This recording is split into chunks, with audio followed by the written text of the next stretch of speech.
that y'all have in this issue. And I can't say enough how it's appreciated.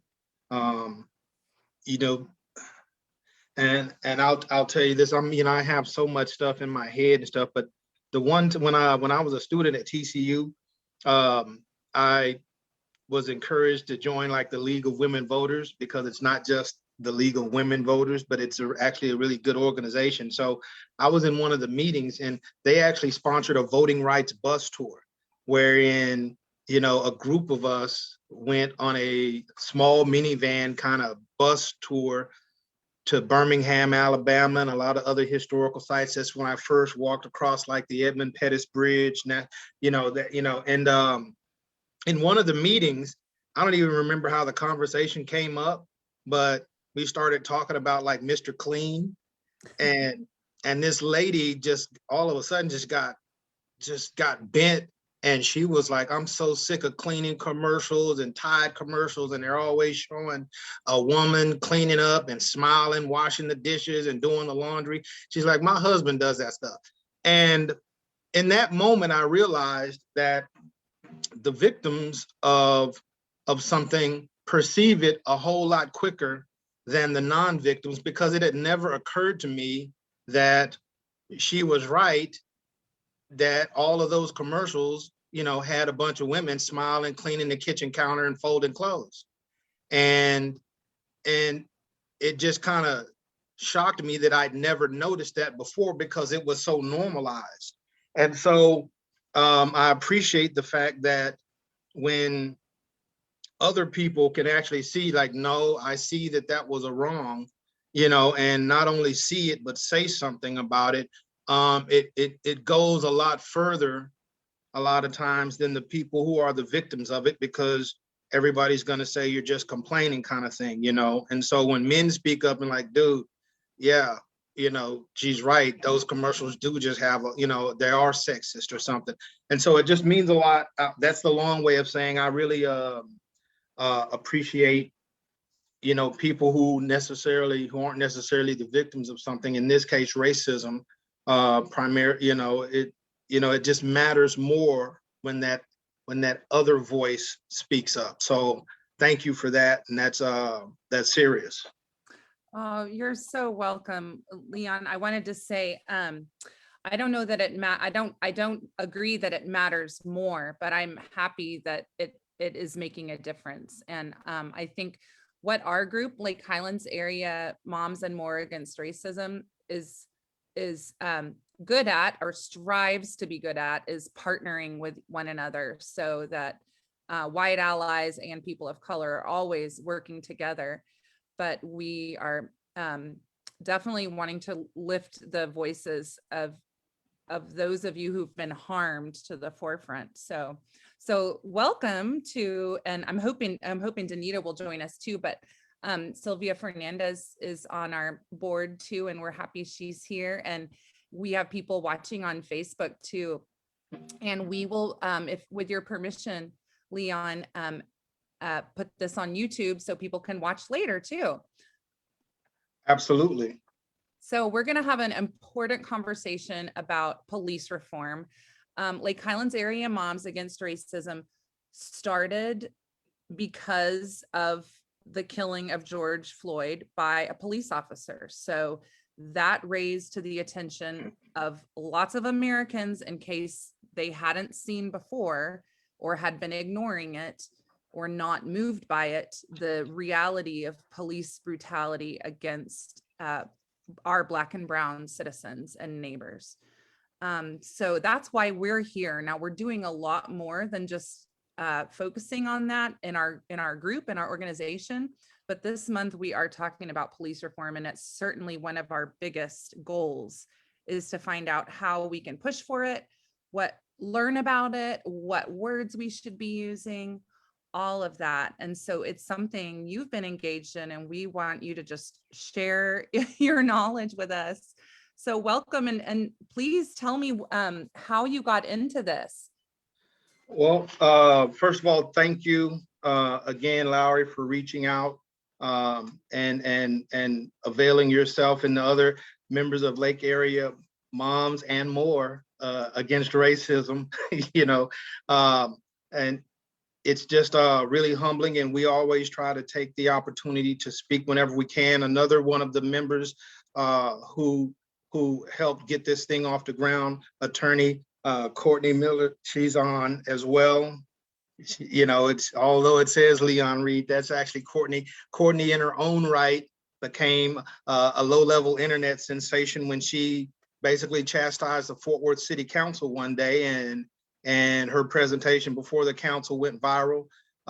Strong advocate. She's also a defense attorney, very good defense attorney in Tarrant County. And like me, we're in, we get more information than the average person being defense attorneys.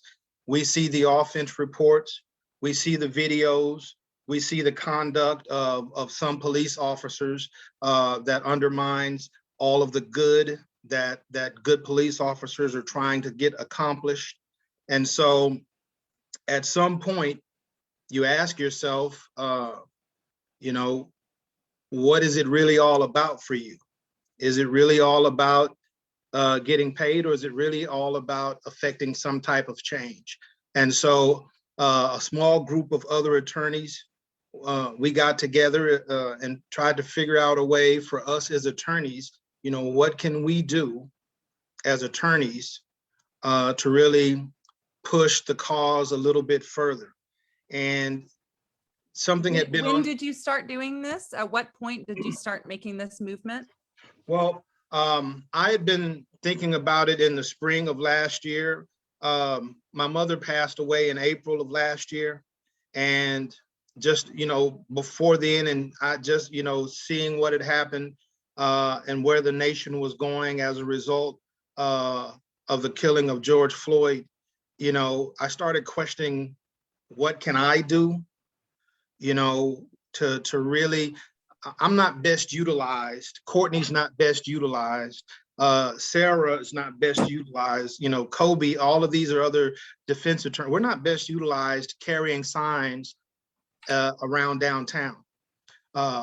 Sometimes that's necessary, but that's not the best utilization of our skill set and where we can have our best impact. And so I really started questioning, you know, what can I do to draw more attention to bettering police and community relations. And as my spirit kept going back to Selma and the 50 miles, the 53 miles that they walked in dress shoes, in their Sunday clothes, carrying suitcases. They didn't have the best tennis shoes that we have today. They didn't have camelbacks with water. They didn't have backpacks, but they did have grit and resolve. And it kind of got placed in my spirit that if they can walk 200 miles or, well, 50 miles in those conditions, that surely in 2020, I should be able to walk 200 miles. And we got together, we started trying to figure out, putting together a platform, because we didn't want to just say anything. You know, Courtney and I are lawyers. We don't just say, we show. That's what makes us good at what we do. We don't just tell you, we show you. And so we wanted to take, you know, best evidence, scientific based stuff, not just shooting from the hip, but we weren't afraid to ask questions, because sometimes difficult questions can lead to answers. And so we ended up kind of agreeing on 3 main areas that we would focus on. That would be recruitment and training, daily police operations, and trying to get a culture of accountability. And we just started kind of brainstorming Can you on say those again? A culture of accountability. recruiting and training, Yep. which is like the front end, okay? Better ingredients, better pizza, you know. Daily police operations, Okay. which is like how they interact with the citizenry and investigate, solve crimes on a daily basis, and then establishing a culture of accountability. Because if there's no consequence for doing it wrong, there's no incentive to get it right. And so as we started brainstorming and coming up with different concepts, different issues, just different thought processes, you know, we did it in a way that really required a lot of humility, because none of us know or have all of the answers, but we're not afraid to ask the questions. And so we figured out as we went, excuse me, when we started brainstorming, one of the first things that came to mind, and Courtney's familiar with this as well, when it comes to recruitment and training, when we, you know, we should have the highest standards for our police officers, and we should want the best people, you know, stepping forward to take this job. And so in our practice as criminal defense attorneys, we often run into what's called the Texas Risk Assessment Score, which is what's called a TRAS, which is an evaluation tool that they use for people who are about to be put on probation or something like that, to determine, you know, if they're a suitable candidate for probation, what level of screening or monitoring, you know, would be required for that person. And so I was like, okay, well, if we have an assessment that can determine whether or not you're going to be a suitable candidate for probation, why don't we have, you know, more assessments that determine whether or not you're going to be a good candidate to be a police officer? Because I heard a judge who was a former state representative say, being a cop is a great job. It's a wonderful job for a bully, if you have that mentality going into it. Yep. If you're a bully going into the police department, oh, you're gonna love being a police officer, because you have power and a backing behind you. And so what you want to do is try to weed that person out on the front end, so that that person doesn't become a cop. Everybody's not suitable to be a police officer. As a Marine, I can tell you, everybody ain't Marine Corps material. Everybody's not qualified or best suited to be a school teacher. Wow. You know, so not every job is for everyone. Even if you really want to be, you know, your background may prohibit you, or your disposition may prohibit you from being a teacher. And so I reached out to the people who actually conducted the project and the research behind the TRAS. Turns out the people, the academics, the professors who did the TRAS study based it off what's called the ORAS, which came out of Ohio. I turned around and contacted the people in Ohio, the source people, and contacted them about coming up with research developed tools to assist in recruitment and training, and they were all on board. Yeah, we love to do that, you know. And so we have, go ahead. So right now, and we acknowledge there are people, and have been for generations. I know Danita's father is a retired law enforcement agent. There are people that get into policing because they do want to help, and they genuinely do want to help their neighborhoods or give back to their communities. But you're saying because of the culture, that kind of personality is kind of weeded out or stifled a little bit.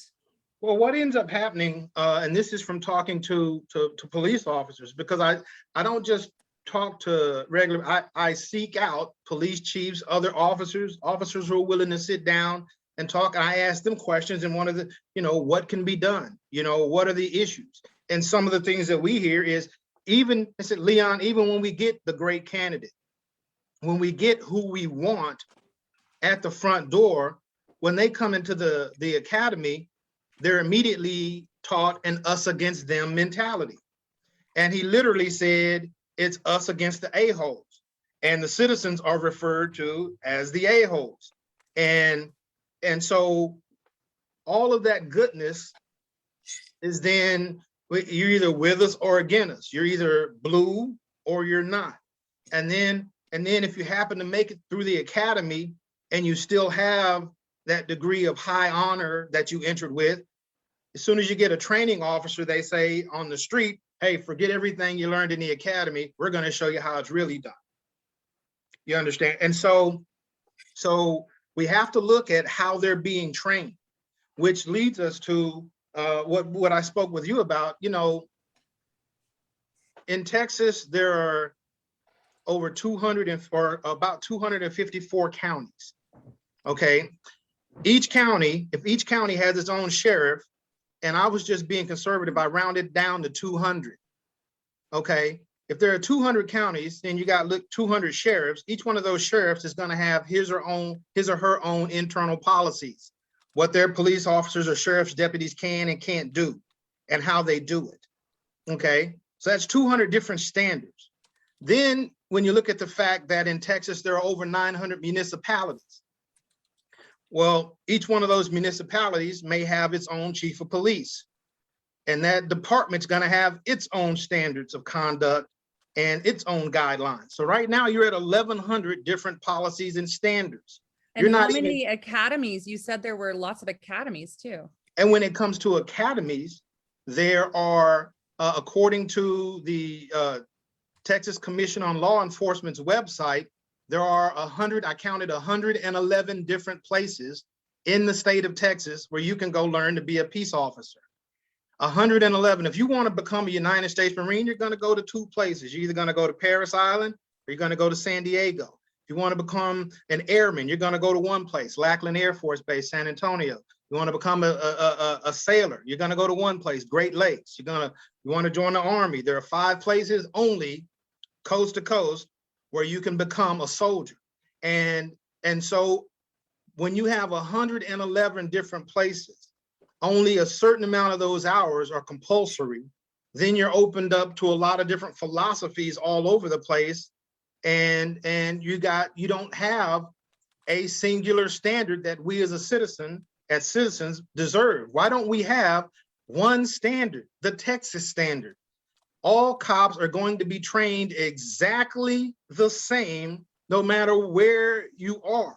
Why don't we have, instead of 111, why don't we have 5 regional academies, or just reduce the number so that we can try to get down to, once we have one Constitution, United States Constitution, we have the Texas Constitution, and either their conduct is going to be inside of those 2 documents, it's going to be constitutional, or it's going to be unconstitutional. So yeah, and you said, I mean, a big problem with that, those different standards, is not just as citizens, our perception and understanding of the standards, but the officers themselves have such a high turnover from department to department, from agency to agency, that their standards change if they get a new job. And so they don't know what the new standards are. It's interesting. You can take a Marine and, who was at a base in California, drop him off at a base in, Korea. He's going to know he has the same standards of conduct. And inside of the state of Texas, you're all operating under the U.S. Constitution, the Texas Constitution, and Texas Penal Code. Okay, so the same officer from El Paso should have the same standard as the officer in Brownsville, who should have the same standard as the officer in Amarillo, because you're all operating under the Texas Penal Code and those 2 constitutional, documents, Texas and the U.S. And so why is there such great variance? As I was telling you, if you live in West Fort Worth or in Benbrook and you drive to DFW Airport, you may go through 13 different standards of police conduct before you get to the airport. You don't know if they're authorized to choke you, cluck you upside the head, search your car this way or that way, or all kinds, and why shouldn't citizens be informed? Why shouldn't we know these standards? Why can't DPS get with the Texas Defense Lawyers Association and make PSAs so that citizens and police officers know what is expected, what is legal, what is illegal at a traffic stop? You understand? And I have a question. Mm-hmm. Mr. Reed, is there a place on you know a lot about the Fort Worth Police Department.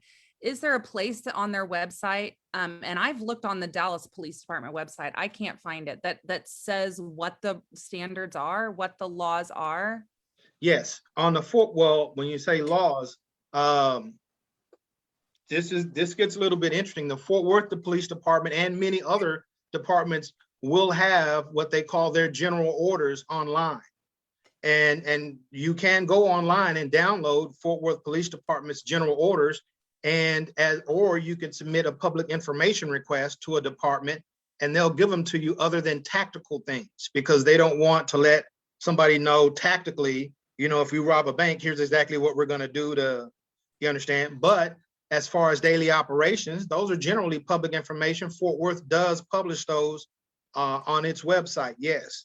But as far as the state laws, that's where things, again, get interesting. Chapter 143 of the local government code was designed to be the chapter that police departments and policing agencies came under as far as the Civil Service Act goes.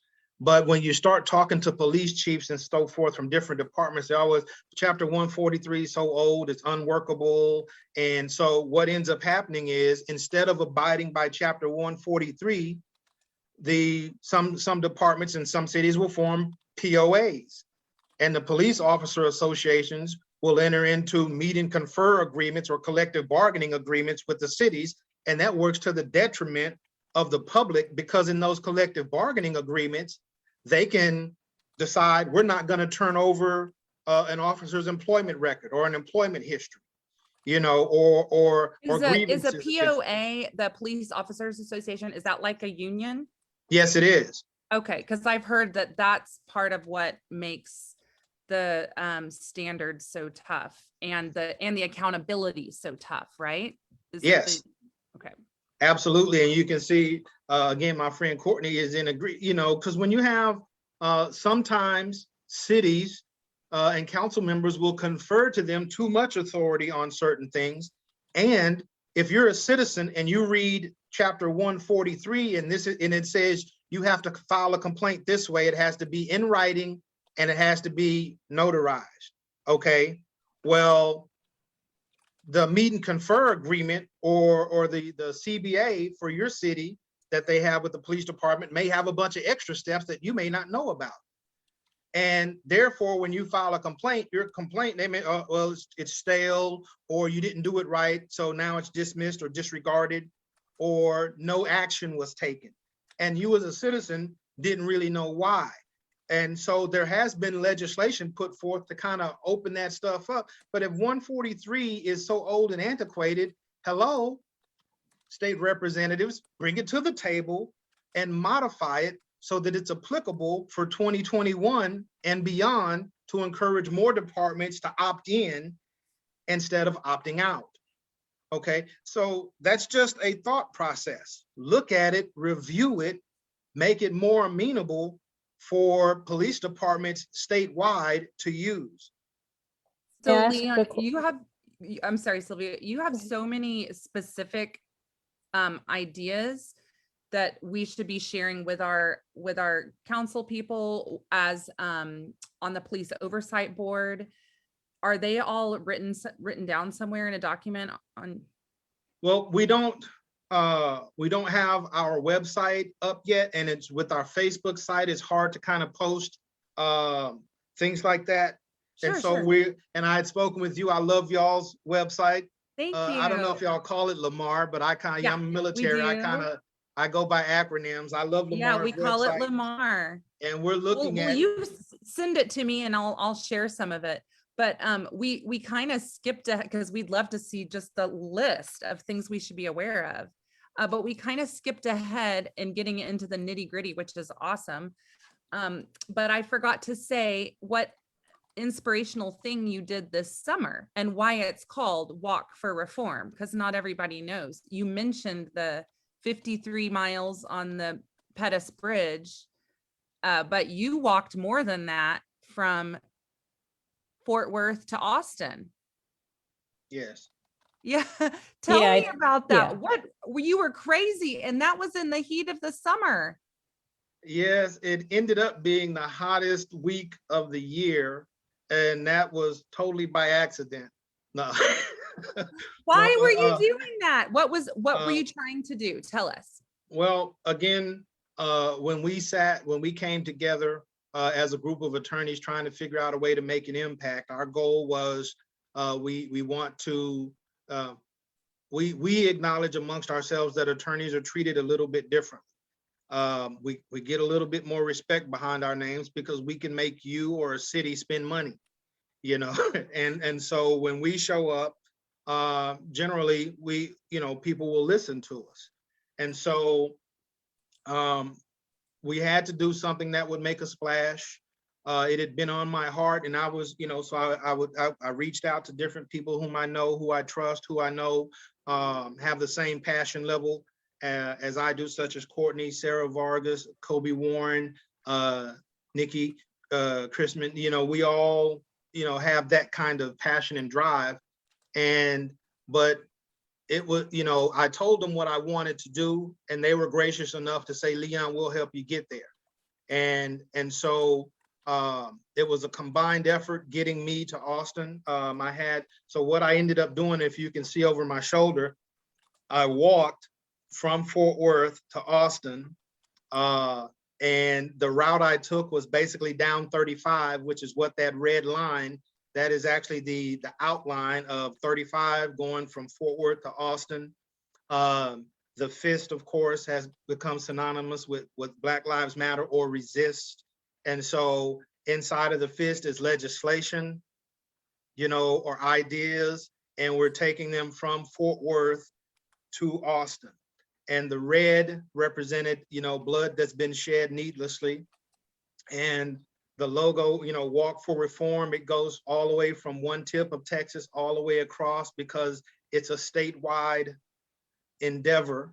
And so that's why the logo is there like that. But we wanted to do something, and over the course of the walk, as you know, as I got further down the road, the momentum, the press began to build. I actually ended up walking it a lot faster than I thought I would. And I didn't know, I didn't do any training or anything like that. I just had the mindset of a U.S. Marine that I had a mission, we had a goal.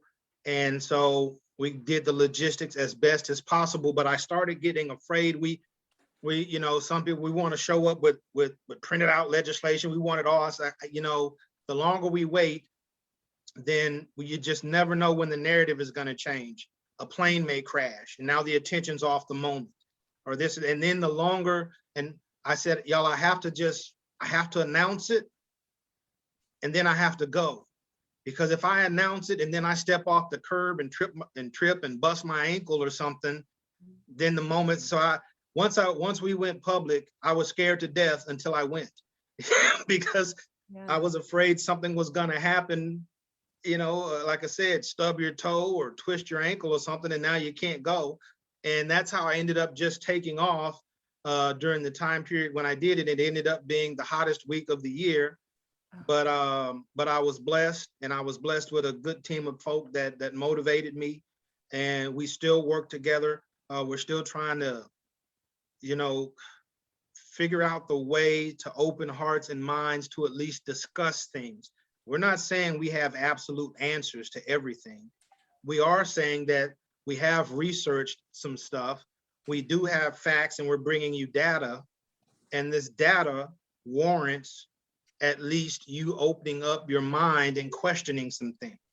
And so I hope I'm encompassing what the feel is. Courtney, do you have anything that you want to add to that?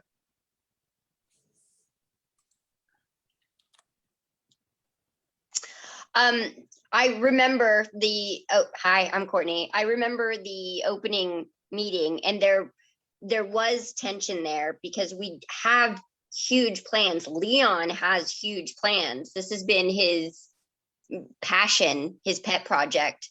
And not outside of his lived experience as a Black man, but because of his experience as a criminal defense attorney. So he has spent years compiling this data. So we started together with the meetings, and we have this grand scheme of being able to present to them this beautiful piece of legislature, but there was tension. The iron was hot then. We had to strike then. So we had to all kind of come to the conclusion that this is going to be an ongoing project. The time is never going to be perfect. The zip drive is never going to be perfect. The document isn't going to be perfect until we wait until the moment has passed. So we had to get Leon out on the road ASAP. And that's at that first meeting, at that first meeting, I was like, okay, when are you, we'd already been talking for an hour and kind of discussing our ideas. And finally it occurred to me to ask him, when are you wanting to do this? And he was like, in 2 weeks. So do you feel like you have gotten some attention and people to listen? And then my next question is, how can we help you gain attention? I know that you mentioned that we could maybe join your walk for 5 miles, and maybe that's something that my group could do even this weekend in honor of Breonna Taylor, who was killed this Saturday. It will have been a year, March 13th. Right. What we really want people to know is the walk itself was not an ending. The walk was a beginning. That was the kickoff. And this is a long game. This is not a short-term solution. Some solutions just don't come short-term. And so we're looking at, and we recognize that our goals are going to be accomplished, God willing, over time, and hopefully a shorter time than a longer time. And so, even right now, the opportunity to bring forth new legislation in Austin is coming to a close for this session. Again, you can still start commissions and start looking into stuff and start asking questions right now, because we want people to know that this has been well researched. Yeah. We want people to know that this is not a wanton process and that we're just a bunch of idiots, tree hugging or something. No, we're degreed people, passionate people, not even the fact that we're educated, but we got bar cards, and we got eyes, and we have hearts, and we have compassion, and we can tell when something's not right for, a fellow human being. And so again, we want you to understand, we're not just throwing stuff out, we're bringing data to you. And we want you to be able to go and sit down with your cup of coffee in your quiet time and read the data.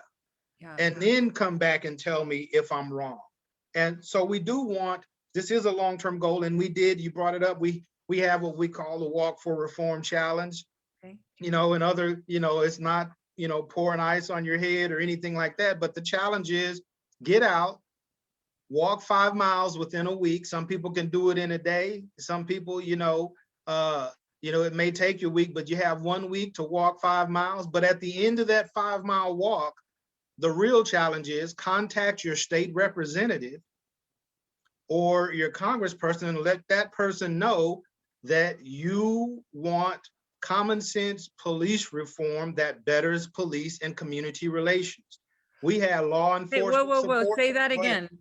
Common sense police reform. And I love that phrase, because we know that the phrase defunding the police is just not working, even though we might mean the same things. Common sense police reform that does better police and community relations, because community policing. Lowry, what we found out was, as I was walking, I met with police chiefs along the way. In oh my God, he's gonna kill me. I forgot the name of his town, but one was in Temple and one was just south of Waco. Oh my God, chief, please don't throw no. But they came out and sat with me. It's like, Leon, and I had police officers from Irving, like, Leon, when you get down there, tell the governor about our programs that we're doing that's really opening doors and giving us that. We have police officer support, who have because here's what we found: police officers are scared, and the citizens are scared. No one's gonna win in that type of situation. So we have to get to the point where the community recognizes we need police officers, the best cops that the state can afford to train and put on the streets. We need those cops. And then the cops need to understand, and every chief will tell you this, that police officers police at the will of the public because it's only so many of them. And so when you pull over someone or you stop someone or you arrest someone, you have to treat that person with common courtesy and decency. Otherwise, they're not going to pull over when they see red and blue lights. Otherwise, they're going to be antagonistic towards you. Otherwise, it's going to end up being us against them. And when it comes to policing in America, we simply cannot have an us against them mentality. We can't have people walking up to police cars and shooting them while they're on their lunch break. We can't have police officers showing up at a mental health call and leaving with somebody dead, when it was a mental health call and there was no immediate, so we have to get to that point where we can at least recognize that we need each other. And once we get to that point, then we can really start bettering the minutia of policing, whether it's warrior style, aggressive, active policing, which leads to more confrontation, or whether we do like the sheriff of Volusia County in Florida did, went and got trained on de-escalation training, and their conflicts went down a full third and are still going down, and it hasn't had any type of negative effect on policing in that community, other than people are more willing and respect the police officers a whole lot more, still getting crime solved and so forth. But, so there are different philosophies of policing, and we got Harvard studies on them that show you this works better than this doesn't work. America's a unique place. It's not Israel. You can't send cops to Israel and learn Israeli policing. It just doesn't work in Waco, Texas, in Fort Worth, Texas, in Haltom City. Well, I love what you say about, using what's already out there. There are places where this is working. A great resource I found is the Center for Policing Equity, and they have all this data too. And the data that you have is specific to Texas, right? And Yes. and the Ella Baker Center for Human Rights is a great example. If you go on that website of what they're doing, I think that's in some California city, and just a model of reform and restorative justice, and showing how places can do that. So, yeah, there are things that are working, so we should be talking about those.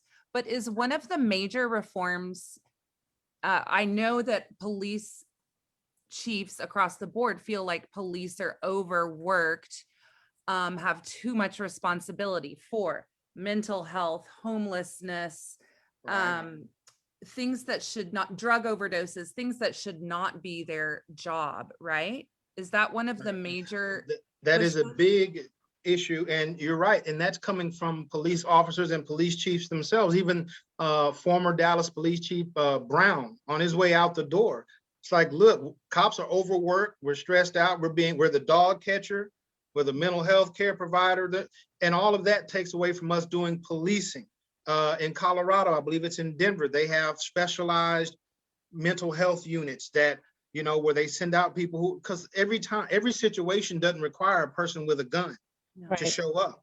And so when you hear police officers say we're overworked and overutilized, okay, then reallocate those resources somewhere else. But now reallocation has become synonymous with defund. Correct. And it's the police officers who are telling you, we have too many responsibilities. We would like to get down to doing this. Okay, well then, if you're admitting that, you got too many responsibilities, too many coals in the fire. Okay, well, let's take this and some of the funding so that we can put it over here and shift it and start something new. But yes, the narrative, it's just a terrible, and in my opinion, a terrible narrative that some people who really believe we should just defund. I'm not in So that the word I like your reform, but I also like refund public safety. That's what I've started saying, refund public safety. So that some of the resources go to mental health and solving homelessness, but we can't expect the police to be experts at all of those, in all of those fields. We want the experts to be the ones that show up, and that de-escalates and leads to saving lives. Right. And one thing we were looking at, and as I was talking to, like I said, I talked to police chiefs have, it's Leon, we fire people, and you alluded to it earlier. I can fire someone who I don't think, deserves a badge. In Fort Worth recently, we've had at least 3 firings dealing with racist posts. Okay. But okay, the police chiefs, Leon, I can fire somebody, and next thing you know, they go through arbitration or something because of the union and they get awarded the job back. Okay, and now I have a police officer in my department, in my uniform, who's grinning at me because I couldn't fire him. They have a term for those cops. They call them zombie cops because they can't get rid of them. Then you have the people who resign, who they do fire, and they just go somewhere else and work. And they show up in a different city. They call those cops gypsy cops. These aren't my terms. These are terms that police officers and law enforcement use, and they're a problem. And so when you start looking at that, and you're looking again, just with training, 110 hours on average goes towards weapons training and defensive tactics. Want to take a stab at how many hours go towards de-escalation? 30. 8. Oh, gosh. And so that's an FBI stat, it's not a Leon stat. And you can look it up. I can send you the article, because then I looked at subsequent years, and then I did a public information request with the city of Fort Worth just to see, hey, how many hours do you, and it was 8, and I believe 116 rather. 8 hours conflict resolution and de-escalation, 116 hours weapons trainings and tactics. So when you put a police officer out of the academy, what kind of mindset do you think that officer is going to have? Okay, now this is not officer bashing. This is trying to figure out ways to make policing better and safer. Right. Still solving crime.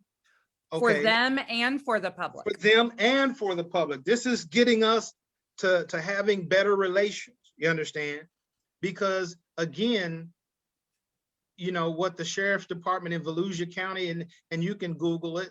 There are other departments that are doing it as well. Sometimes stuff doesn't have to be done with some degree of it. I said, do it right now, or I'm slamming you on the ground. Sometimes it's better, to let people vent for a minute, or 5 minutes. Just give them a little space to vent. And then once they calm down, everybody goes home safely, and they can, but there are ways that situations work out where it's not, I said, do it right now, because there are conflicts in the law. And Courtney will know this as an attorney as well. Even when I go out speaking in public, I get invited to speak to a lot of kids and at different churches. I never tell them that the law states that if a police officer is arresting you and that officer uses more force than you think is necessary at the time, the law says you have a right to defend yourself. But the law also says, that if a police officer arrests you and you resist, even if the arrest is unlawful, it's a crime that you just committed. There are conflicts within the law, because who's going to win that battle? Because they have a tactic called distractionary strikes. We'll read in a report, I issued 3 distractionary strikes and a distractionary knee to the torso. Wait a minute, you punched him in the face 3 times and kicked him in the stomach? Okay, well, if you do that to me, we're in a fight, because I don't know what your intentions are. You understand? But who's going to win that fight? The cop, when he shoots you, because he's going to write his own narrative. He's not going to stop at 1 or 2 shots. He's going to try to make sure you're dead, so that he gets to write his own narrative. Wow. Are you following me? Oh my And goodness. so That's we have complicated, but it's complicated, but it's simple. We should try to avoid the physical confrontations, avoid the violence. And the law does say, because sometimes everybody isn't gonna, some bad people aren't gonna want to be arrested. So the law does allow in certain circumstances that force which is necessary, reasonably necessary, to effect an arrest. But a lot of times cops are using unnecessary force to effect an arrest when somebody's just asked, what are you arresting me for? Or something. Yeah. Yeah, that happens all the time. Right. It's like, I got something to do and I ain't got time to explain it to you, and so Yeah, Well, it happened just a few weeks ago when that Plano young man was walking home. That was a perfect example of a situation that didn't need to become an arrest. As It you didn't. as you pointed out, aptly, all that needed to take place was a little Q&A. In my opinion, the police officers should have invited the gentleman to get a ride to his home so that his ice cream wouldn't melt, even though it probably wouldn't have because of the climate, and then done a little community policing. Tell me a little bit about yourself instead of the kind of language that they use that ultimately led to him ending up where he did. And yeah, and the So thing is, there's many examples, I think, of what you're exactly talking about. The simplicity of the message is, do we always have to come, badge a blazing? Instead, start looking at that individual as if they're a member of your family, with more wonderment and less about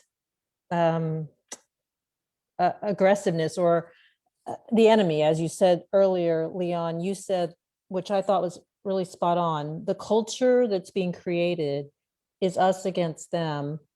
And I know you've got ideas on how to work within different organizations to make those changes start to become adopted or accepted. And that was really my question, going back to what you were saying earlier about your walk, was what kinds of allies have you been able to form as a result of the walk you made? Have you been able to forge any new relationships, you and your team, with like the police association, as an example?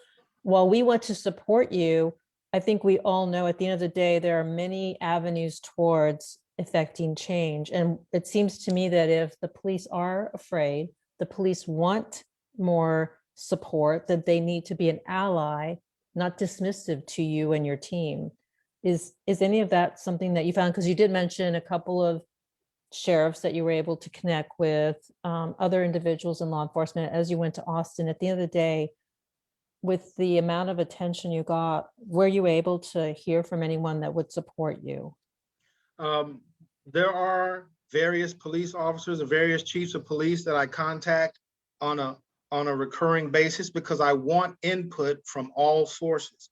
I've talked to district attorneys, I've talked to police chiefs, I've talked to sheriffs, constables, people who, and they work with me as well. And my goal with respect to our organization is that we, in the very near future, have a good sit down with the chief of police, the new chief of police in Fort Worth, assist them in reviewing their general orders from the perspective of people who have access to the body cams, which is the Tarrant County Criminal Defense Lawyers Association. You want say, Chief, you want to know how well your police officers are doing?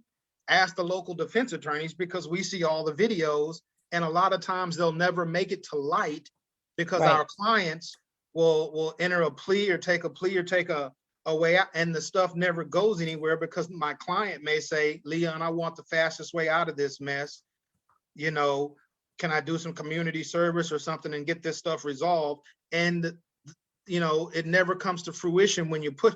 But those kind of conversations need to be had, and the fact that we are lawyers, the fact that people do know of our effort has availed us to some opportunities that we wouldn't have had otherwise. We got to sit down again in the very near future and figure out the best way to maximize that, and to start, in my opinion, and we'll do it as a group. I try to involve other folks because I like thought process, but to involve other organizations, who have similar goals and similar attainment, because, and we'll be the group of the lawyers, that we just have that different level of access, and we're coming from a different angle. We've had the Texas Criminal Defense Lawyers Association said that they're willing to work with us. So we'll have think tanks from across the state that'll be able to put in information and guidance on how we can work with police departments on getting messages out to the communities at large on the best ways to handle encounters and the best ways to file complaints when police officers aren't honoring the badge in the way that they should, because the complaint process as lawyers, when you file those complaints, you're putting the city and that department on notice that you may have smoke. There's a lot of smoke coming from this officer. And I'm sorry, but when I was talking about police officer associations and meet and confer and collective bargaining agreements, sometimes though some cities won't release records to the district attorneys and so forth.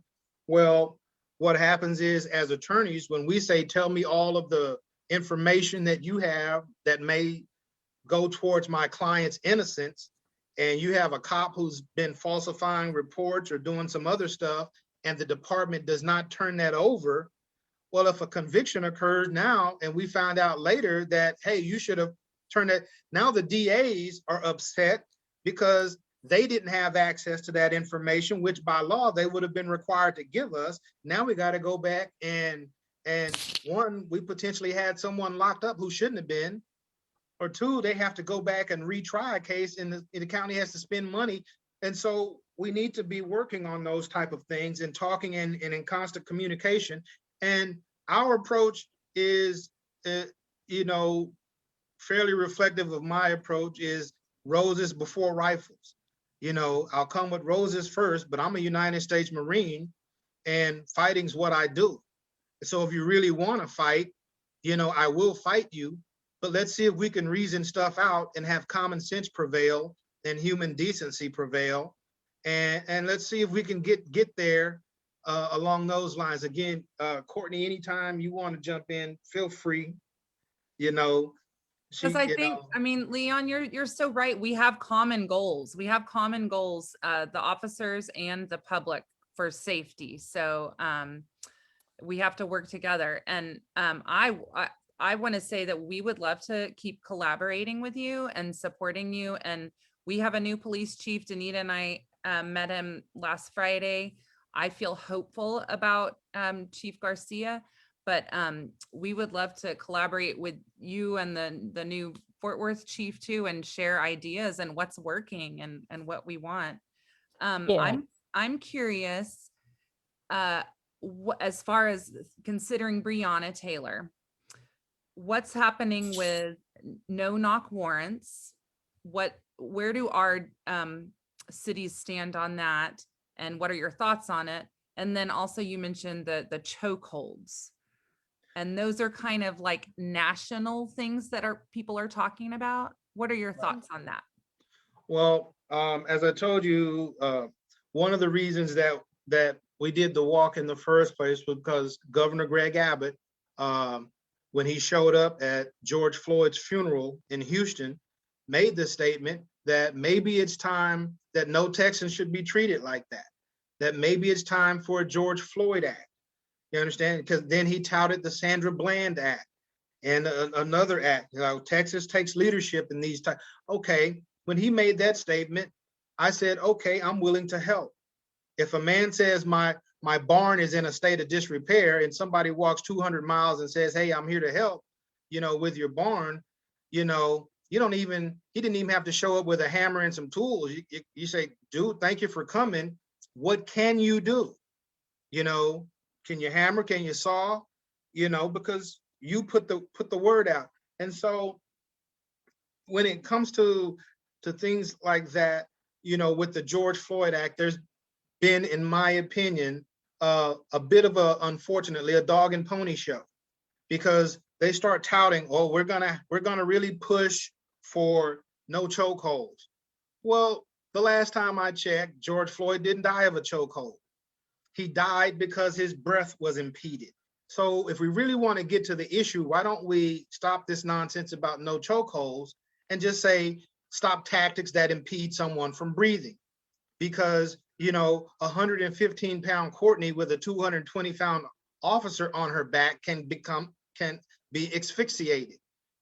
She can get suffocated because her breathing has been impaired. So don't just say chokeholds, say things that interfere with your breathing. Don't just say, well, we have a duty to intervene. Well, who cares if you have a duty to intervene if it's not tied to a duty to report? You know, so it's like, man, I had to intervene 6 times last week with Frank, you know. So that means, you know, did you report it? Because police officers, good cops, are looking for ways to be whistleblowers without suffering harm from within the department. When they call for backup, they don't want to get slow poked for backup. They don't want to be looked at as being snitches within the department because they're not backing the guy who's doing it wrong. So they're looking for ways. So if you say, hey, if you have to intervene, you must report it. Well, now that officer, as an officer of the law, dude, I had to intervene against Frank last week 1 time. And when I reported it, I didn't have to worry about the other 5 times. Now you can't, don't be mad at me, Frank. I followed the law. You shouldn't have done something that I had to intervene in. I got a family too. You understand? And so Exactly. there's kind of like the dog and pony show aspect of a lot of things that are being put forth that a skilled attorney like Courtney, you know, or some of the other attorneys I mentioned, Colby, you know, that we could sit down and say, here's a better way to really address the core issue without just having a dog and pony show that's not going to get anywhere. There's data on no-knock warrants. The data is there. I don't have to tell you that they end up in bad situations more so than they do in good situations. The data is there. Go look at the data. Even John, was last week tonight, they did an episode on John Oliver, yeah. John Oliver on police raids and no-knock warrants. They even know the data is there. So either you're gonna be intentionally obtuse, which is one of my favorite lines from Shawshank Redemption, you know, or you're gonna look at the data and say, this is a problem. How can we address it? Because it's not having the desired effect. And that takes a degree of humility. Again, Courtney and I, Kobe, the rest of the group, we're not saying we have all of the answers. We're just willing to take a chance and ask questions. Courtney, did you? I don't think you can talk about no-knock warrants without talking about sort of the reasons why they exist. And they exist to prevent the destruction of evidence. And if they think that there's some sort of danger to the officers going in. And when we talk about the destruction of evidence, we're talking about drugs. We're talking about flushing drugs. They don't want people flushing drugs before the cops get in there. We wouldn't have a need for no-knock warrants if we didn't have this overblown militarized racist war on drugs. So when we're talking about issues like police reform, we also have to, it goes so deep, we also have to look at the policies that inform how our officers are acting out on the street. And I just, no-knock warrants are god awful. Leon's right, there's data that shows that they end in violence and destruction. Sometimes they go into the wrong house and can completely destroy a house. None of that would happen if it weren't for a racist and misguided war on drugs. I'm so glad you said that. Yeah. Thank you. Thank you. And again, what we're aiming for is public safety, and that has not had that effect. Yeah. I think to really amplify what Courtney just said is we're aiming for public safety, but very specifically, we're looking at the disproportionate harm that's taking place with people of color, specifically Black people. I mean, I'm not saying that anything you said is wrong, but what I'm loving about tonight is you're talking about data, and the data will show us that the task is enormous, right? I mean, improving the manner in which the state of Texas goes about policing. And I love that you're going to tackle it in Tarrant County, because it sounds to me like you're addressing both at a national level, because it makes sense, back to your point about 254 counties.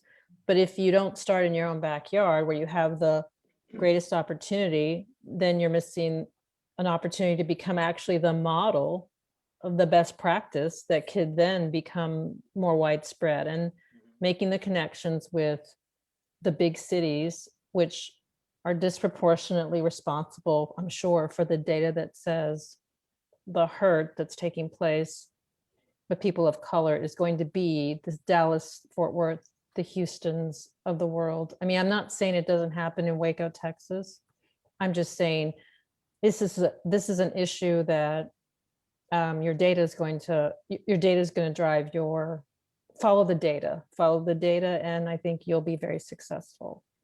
And I didn't. Fort Worth is not unique in that regard, and that was one of the things we wanted the state representatives to know. Fort Worth is not unique. What Fort Worth is indicative. It's indicative of the problem of modern day policing, and so you know, you speak on what you know.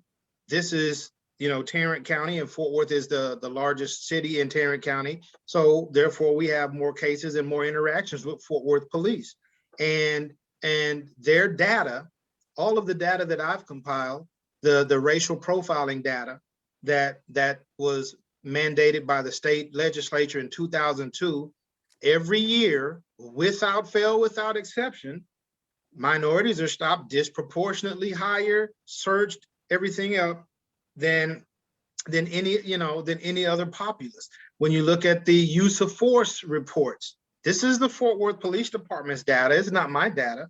You know, the problem is you're seeing trends and not incidents, and no one's addressing the trends. You know, my question to council members, when you saw it in 2012, what did you do in 2013 to address it?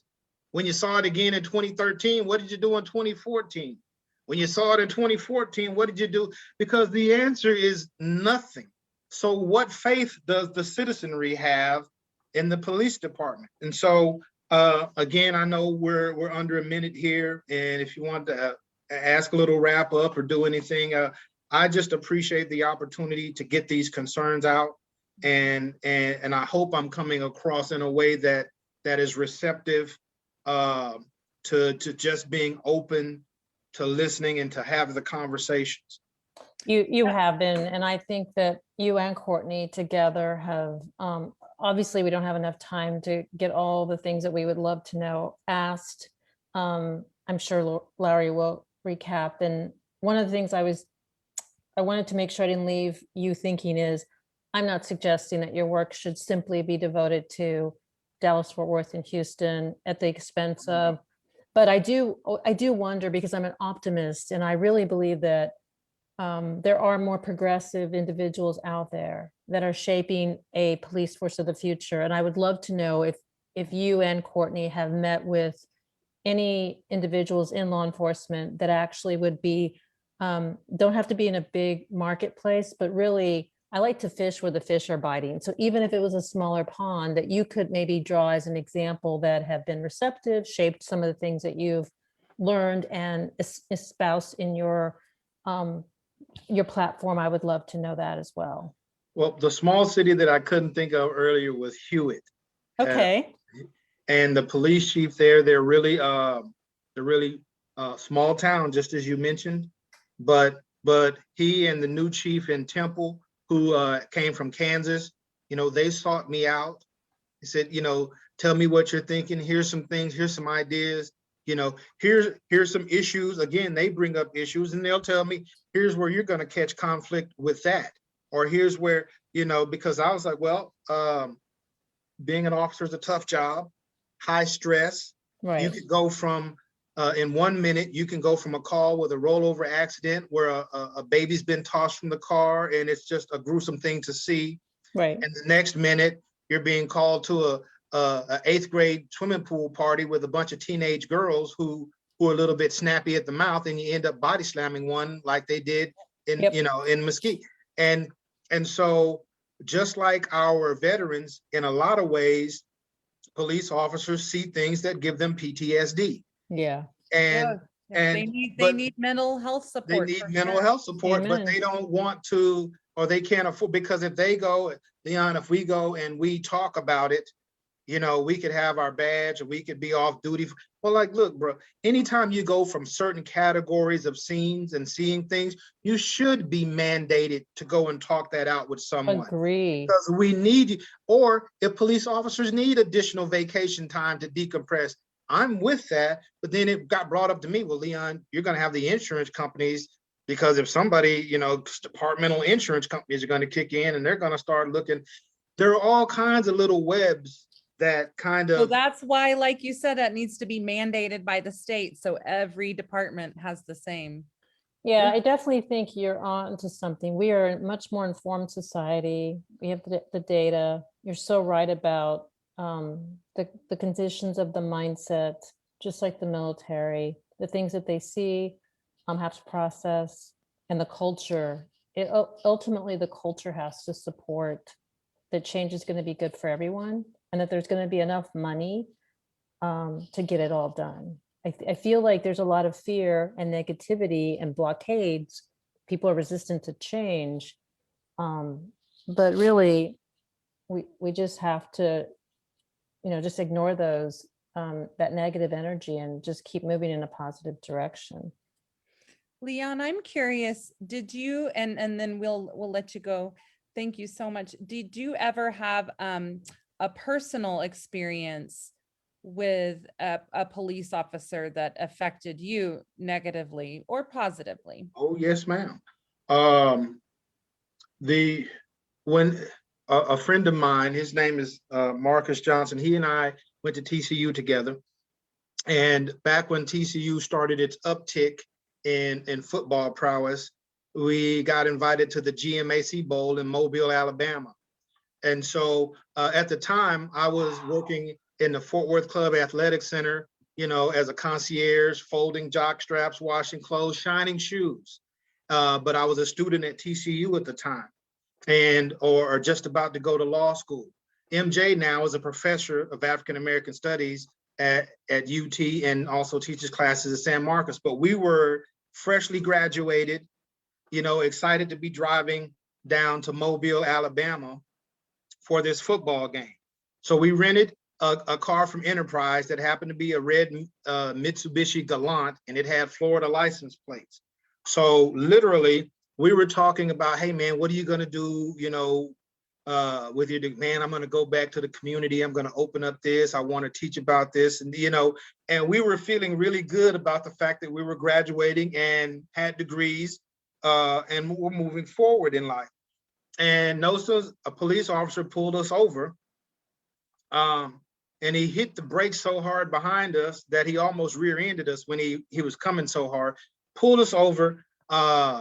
Hey, where y'all on y'all's way to? Going to a football game. Who's playing?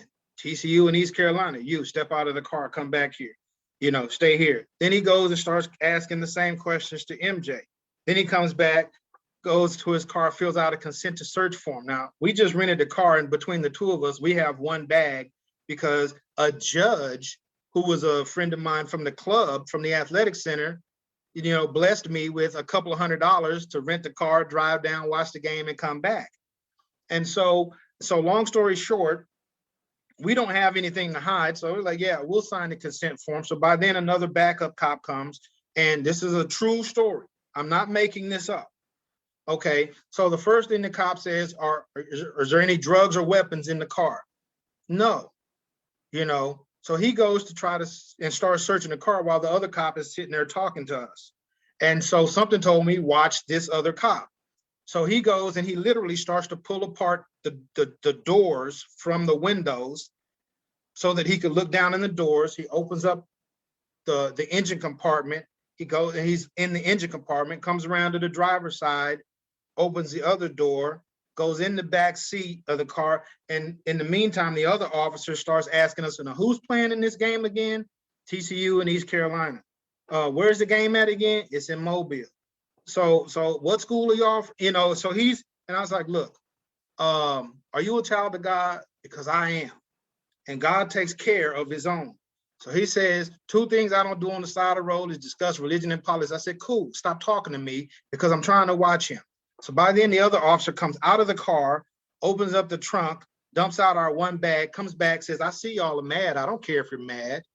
You know, my name is Trooper Johnson. I'm gonna say his name. I'm in Troop G, Louisiana State Troopers. You got a problem with what I did? I don't care. So we go to get back in the car. And while we're sitting in the car, something tells me we haven't even moved yet. The cops are still behind us. I say, MJ, we need to search the car. And this was even actually before we got back in it. I say, MJ, we need to search the car because I lost sight of him. And so we start searching the car, and MJ pulls up a retractable police baton. And they has a little screw-on compartment at the end of it. And MJ says, you know, what's this? I knew what it was. I was like, that's a police baton. So MJ raises up and says, officer, and I was like, oh, dude, don't, you know, and I was like, officer, you forgot your baton, you know, because I didn't want him to, you know, he's got to, and so this is what the officer said, oh, that's okay, I saw that, you're okay. What? Oh, no, you know, I saw That's that. intimidation and microaggressions. He was telling us, no, the first thing he asked, do you have any weapons or drugs in the car? So now he's telling me he saw that retractable police baton and he didn't ask me about it. You understand? He put it there. And we realized, and so we were like, no, this ain't ours. No, you're okay, you're good. No, if you don't come and get it, we're gonna leave it right here on the side of the road or toss it over there in that Louisiana swamp. Oh, well, I ain't gonna waste a perfectly good police baton. And so I didn't tell, I said, you know, toss it over there. Don't even let him come and get it, you know? And so we realized in that moment that we were about to get set up. And we were in between Monroe and Grambling in that Ruston area, you know, and for the rest of the way down to Mobile, we were so hurt because a couple of moments before, we were filled with energy and enthusiasm and how we were going to change the world and make it a better place. And then we kind of got reminded of where we were in society. This is an absolute true story. You can call him up and he'll tell you the exact same thing. And we were just the only thing we could think of doing when we got to Mobile was we went to Walmart and got a poster board, wrote Go Frogs on one side of it, hoping that if a camera got on it, we flip it around and say, and we had written on the back side, you know, Louisiana State Troopers planted stuff on us, you know, and because that was the only thing, you know, so when we get back, I had like prepaid legal. I called the lawyer and he's like, did you search the car before you got in it? No, the guy washed it and vacuumed it and everything, but I didn't look under the seat. Well, if the cop said he saw it, dude, the first thing he asked, do you have any drugs or weapons? That is a weapon. He's going to ask me, why do you have a police baton? But he knew you had a rental car, didn't he? And he saw the Florida place, and it, you know, he was like, "Oh, Florida's like a hot, you know, mule." But that really bothered me, and what really bothered me even more, Lowry, which is that I never followed up with the Louisiana State Troopers, and I don't know how many other people that he could have planted something. And when people think that police officers don't plant, there are plenty of videos on the internet. Google them. You'll see that body cams have caught cops planting stuff on people. He planted that on us. And it hurt me, and it still hurts me to this day to know that I didn't follow up because that guy should not have been a police officer. Wow. And I don't know how many other people he did that to that didn't get away or didn't have enough wherewithal and kind of got hosed over. And so that's one of the reasons why I try today to just do the best that I can, not only in representing people, but also in helping folk and police officers come together to get good common sense police reform. I can definitely see how that would have shaped you and motivated you, and also hurt your trust that you have with police officers too. Wow. Well, I'm so thankful that you're doing this work, and I appreciate you so much. And Courtney, thank you for your work too. And we can't wait to follow up and see how we can partner with you guys. I'm going to post about doing the Walk for Reform challenge, and it's for 5 miles, right? So 5 miles. yeah, so 5 miles, and then you notify your state representative. Yes, and we have the links to, who's my rep on the Walk for Reform website. Okay, perfect. I'll find those and put them on ours. And do you have something also that kind of suggests what to say to them? I don't know if we put that on the site, but we can certainly put a little, because we really wanted it to be grassroots and Yes. authentic. But let them know, ultimately, you want common sense police reforms that better police and community relations. Walk for Reform is not anti-police. We're all about providing and getting the best police on the street that the state of Texas can provide its citizens. That's what we're looking for. That's awesome. Well, thank you for your work, Leon. And as we say at the end of our talks, we like to say, keep making good trouble. So make good trouble. And thank you for all the good trouble you're making. And and I'll talk to you soon. And I'm definitely gonna follow up and donate some more money for you and see how we can help you guys. Okay. Great. Thank you again. And thank you, Courtney and Sylvia and Dara. Thanks for watching, everybody. And please honor Breonna Taylor this weekend.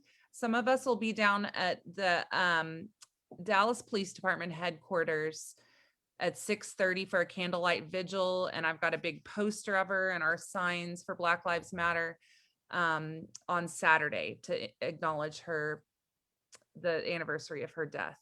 And Larry, can I say, please go to our Facebook page, give us a like, follow us, subscribe to us on our YouTube channel, Walk for Reform. We're our Instagram page, Reform Walk, and we'll try to keep everybody as informed as possible. And we got our Twitter page as well.